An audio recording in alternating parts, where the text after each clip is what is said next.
ভাত দিতে মানা করায় বাবাকে কুপিয়ে হত্যা করেছে ছেলে। এ বিষয়ে বিস্তারিত থাকছে প্রতিবেদনে। মৌলভীবাজারের কলমগঞ্জে ধারালো অস্ত্র দিয়ে কুপিয়ে বাবা রবি ঘাসিকে হত্যা করেছে ছেলে।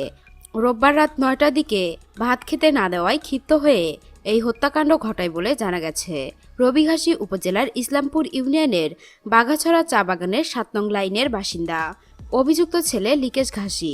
পরিবার থেকে জানা যায়, লুকেশ ঘাসি দীর্ঘদিন ধরে বেকার ও নেশাগ্রস্ত অবস্থায় ঘুরে বেড়ান, মাঝে মধ্যে বাড়িতে আসেন। রোববার রাতে বাড়িতে এসে ভাত দেওয়ার জন্য বলেন, তখন বাবা পরিবারের সদস্যদের বলেন এই ছেলে কোনো কাজকাম করে না, তাকে যেন কোনো ভাত দেওয়া না হয়। এই কথা শুনে লুকেশ ক্ষিপ্ত হয়ে বাবাকে ধারালো অস্ত্র দিয়ে আঘাত করেন। ঘটনাস্থলেই তার বাবা মারা যান। পরে স্থানীয়রা ছেলেকে আটক করে কমলগঞ্জ থানা পুলিশের কাছে হস্তান্তর করে।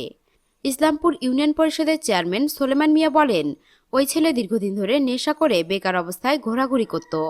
পরিবারের সদস্যদের ছেলেকে ভাত না দেওয়ার জন্য বলায় ক্ষিপ্ত হয়ে বাবাকে হত্যা করা হয়েছে। কমলগঞ্জ থানার ভারপ্রাপ্ত কর্মকর্তা ওসি সঞ্জয় চক্রবর্তী গণমাধ্যমকে বলেন, ঘাতক ছেলেকে আটক করা হয়েছে।